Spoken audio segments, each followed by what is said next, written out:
ಆತ್ಮೀಯ H16 news ಅರ್ಥಾತ್ ಥೇ ಸೀತಾರಾಮ್ ನ್ಯೂಸದ ವೀಕ್ಷಕರೇ, ನಾನು ನಿಮ್ಮವ ಎಂ ಆಯುಧ ಮಲ್ಲಪ್ಪ ಜೊತೆ ಅವರು. ತಾವು ಈಗ ಸುದ್ದಿಗಳ ಲೋಕಕ್ಕೆ ಎಂಟ್ರಿ ಹೊಡಿತಾ ಇದ್ದೀರಿ.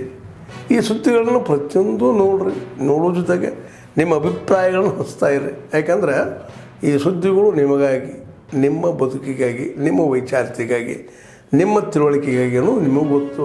ಜೊತೆಗೆ ನಮಗೂ ನಿಮ್ಮೊಂದಿಗೆ ಇದೊಂದು ಮಾತಾಡುವಂಥ ಜೊತೆಗೆ ಸುದ್ದಿಗಳನ್ನು ಬಿಡುವಂಥ ಕೆಲಸ. ಈ ಕೆಲಸದಲ್ಲಿ ನಾವು ನಿಮ್ಮೊಂದಿಗಿದ್ದೀವಿ ಅಂತ ಹೇಳ್ತಾ ನೋಡ್ತಾ ಇರಿ ಸುದ್ದಿಗಳನ್ನು. ನಾಯಕತ್ವ ನಿಭಾಯಿಸುವ ಶಕ್ತಿ ಸತೀಶ್ ಜಾರಕಿಹೊಳಿಗಿದೆ ಅಂತ ಪರೋಕ್ಷ ಅಂದರೆ ಇವ್ರಿಗೆ ನಾಯಕತ್ವ ಬಿಟ್ಕೊಟ್ಟಂಗೆ ಸತೀಶ್ ಜಾರಕಿಹೊಳಿಗೆ ಎತ್ತಿದ್ರೆ ಅಂದರೆ ಡಿ ಕೆ ಶಿವಕುಮಾರ್ನ ಗಂಗಾ ನದಿಯಲ್ಲಿ ಮುಳುಗಿಸ್ದಂಗೆ ಆಯ್ತು. ಅಂದರೆ ಡಿ ಕೆ ಶಿವಕುಮಾರ್ಗೆ ಅವ್ರು ಹೇಳ್ತಾ ಇದ್ರು, ನಾನೇ ಟವಲ್ ಹಾಕೊಂಬಿಟ್ಟಿದ್ದು. ಆಗಲೇ ಸಿ ಎಂ ಕುರ್ಚಿ ಮೇಲೆ 2.5 ವರ್ಷ ಆದಮೇಲೆ ನಾನೇ ಮುಖ್ಯಮಂತ್ರಿ ಅಂತೇಳಿ ಕುರ್ಚಿ ಮೇಲೆ ಟವಲ್ ಹಾಕೊಂಡು ಕೂತಿದ್ರು. ಪಾಪ ಡಿ ಕೆ ಶಿವಕುಮಾರ್ ಅವ್ರಿಗೆ ನಿರಾಸೆ. ಅಂದರೆ ಸಿದ್ದರಾಮಯ್ಯನವರ ಗುಂಪು ಯಾವ ರೀತಿ ಸ್ಟ್ರಾಟಜಿ ಮಾಡ್ತಾ ಇದೆ ಅಂದರೆ, ಮುಂದೆ ಯಾವತ್ತೂ ಕೂಡ ಡಿ ಕೆ ಶಿವಕುಮಾರ್ ಈ ರಾಜ್ಯದಲ್ಲಿ ಮುಖ್ಯಮಂತ್ರಿ ಆಗಬಾರ್ದು. ಆ ಥರ ಸ್ಟ್ರಾಟಜಿಯನ್ನು ಸಿದ್ದರಾಮಯ್ಯನವರು ಅವರ ಬೆಂಬಲಿಗರ ಕೈಲಿ ಮಾಡಿಸ್ತಾ ಇದ್ದಾರೆ, ಮಗನ ಕೈಲಿ ಮಾಡಿಸ್ತಾ ಇದ್ದಾರೆ.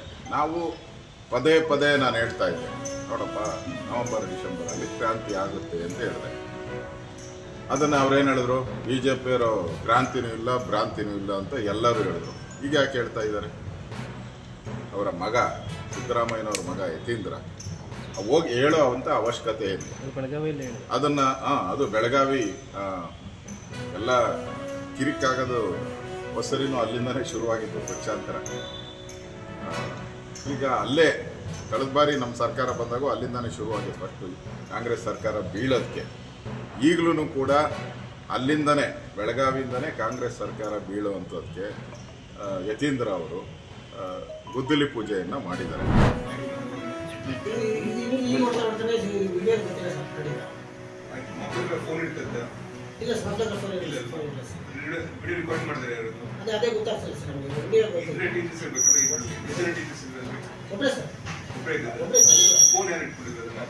ಅದೇ ಈಗ ವಿಡಿಯೋ ಗೊತ್ತಾಗಿಲ್ಲ. ನಿನ್ನೆ ನಮ್ಮ ಟೀಚರ್ಸ್ ಯಾರಿಲ್ಲ ಸರ್, ದುಡ್ಡು ಯಾರು ಮಾಡಿರ್ಬೋದು ಅವ್ರು ಇಲ್ಲ, ಅವರೇ ಮಾಡ್ತಾರೆ.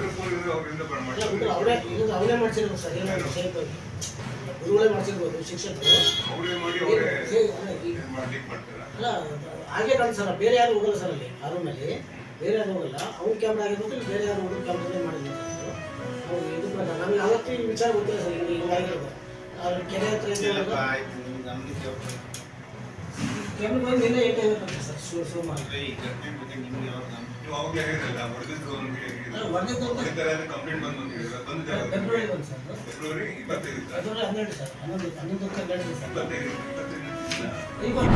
ರಾಜಕಾರಣದ ಒಬ್ಬ ಹಿರಿಯ ಮುತ್ಸದಿ ರಾಜಕೀಯ ಧುರೀಣರಾಗಿರ್ತಕ್ಕಂಥ ಸನ್ಮಾನ್ಯ ಡಾಕ್ಟರ್ ಟಿ.ಬಿ. ಜಯಚಂದ್ರ ಸರ್ ಅವರು ನಾವು ಕಂಡಂತೆ ಜಾತ್ಯತೀತವಾಗಿರ್ತಕ್ಕಂಥ ಒಂದು ವ್ಯಕ್ತಿತ್ವವನ್ನು ಹೊಂದಿರತಕ್ಕಂಥ ಆದರ್ಶ ರಾಜಕಾರಣಿ.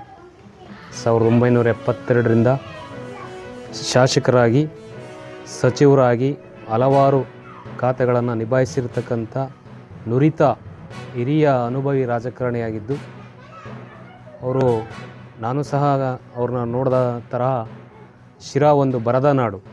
ಈ ಕ್ಷೇತ್ರಕ್ಕೆ ಅವರು ತಮ್ಮ ಹೆಜ್ಜೆಯನ್ನು ಇಟ್ಟಿದ ನಂತರ ಕುಡಿಯ ನೀರನ್ನು ಹೇಮಾವತಿ ಕೆರೆಯಿಂದ ಶಿರಾ, ಕಳ್ಳಂಬಳ್ಳ ಕೆರೆ, ಶಿರಾ ಕೆರೆಗೆ ಹಾಗೂ ಮದ್ಲೂರು ಕೆರೆಗೆ ನೀರು ತಂದಂಥ ಒಬ್ಬ ಭಗೀರಥ ಅಂತ ಸಹ ಹೇಳ್ಬೋದು.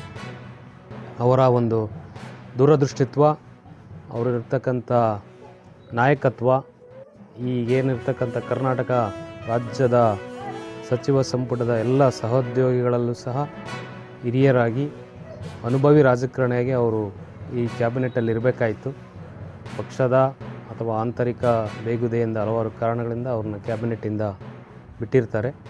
ಮುಂದಿನ ದಿನಗಳಲ್ಲಿ ಅವ್ರನ್ನ ಸಚಿವ ಸಂಪುಟದಲ್ಲಿ ತಗೋಬೇಕು ಮತ್ತು ಕಾಂಗ್ರೆಸ್ಸಿಗೆ ಅವರ ಅವಶ್ಯಕತೆ ಇದೆ ಅಂತ ಮಾನ್ಯ ಶ್ರೀಮತಿ ಸೋನಿಯಾ ಗಾಂಧಿ ಮೇಡಮ್ ಹೈಕಮಾಂಡು ರಾಹುಲ್ ಗಾಂಧಿಯವರು ಅವ್ರನ್ನ ಪರಿಗಣಿಸಬೇಕು ಅಂತ ನಾವು ಈ ಒಂದು ಸಂದರ್ಭದಲ್ಲಿ ಅವ್ರನ್ನ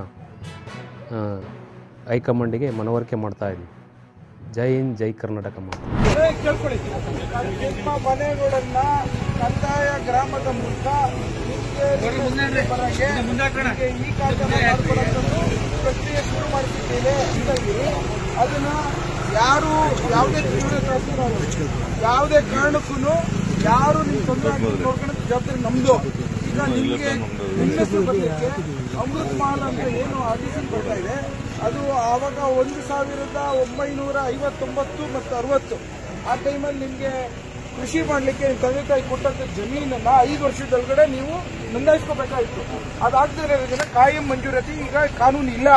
ಅದಕ್ಕೋಸ್ಕರನೇ ನಾನು ಇವಾಗ ನಿಮ್ಮೆಲ್ಲರದು ಲಿಸ್ಟನ್ನ ಇಲ್ಲಿ VA ಒಂದು ಎಲ್ಲ ಫೈಲ್ ಹಿಡ್ಕೊಂಡು ಓಡಾಡ್ತಾವನೆ, ಅದನ್ನೆಲ್ಲ ಲಿಸ್ಟ್ ನೋಡ್ಕೊಂಡು ಯಾವ್ದಾರ ಮಿಸ್ ಆಗಿದ್ರು ಸಹ ಸೇರಿಸ್ಕೊಂಡು ನಾನು ಕಂದಾಯ ಇಲಾಖೆಯ ಸೆಕ್ರೆಟರಿನ ಹಿಡಿದು ಮಂತ್ರಿಗಳವರೆಗೂ ತಗೊಂಡೋಗ್ತೀನಿ. ಬೆಳಗಾಮಲ್ಲಿ ಒಂದು ಅಧಿವೇಶನ ಇದೆ, ಆ ಟೈಮಲ್ಲೂ ಈ ಒಂದು ವಿಚಾರನ ನಾನು ಧ್ವನಿ ಮಾಡ್ತೇನೆ. ಇದು ನಿಮ್ಗೆ ಒಂದೇ ಅಲ್ಲ, ಈ ಕರ್ನಾಟಕದಲ್ಲಿ ಲಕ್ಷಾಂತರ ಜನರದಿದೆ. ಕಾನೂನು ಆದ್ರೆ ಎಲ್ಲರಿಗೂ ಆಗ್ಬೇಕು.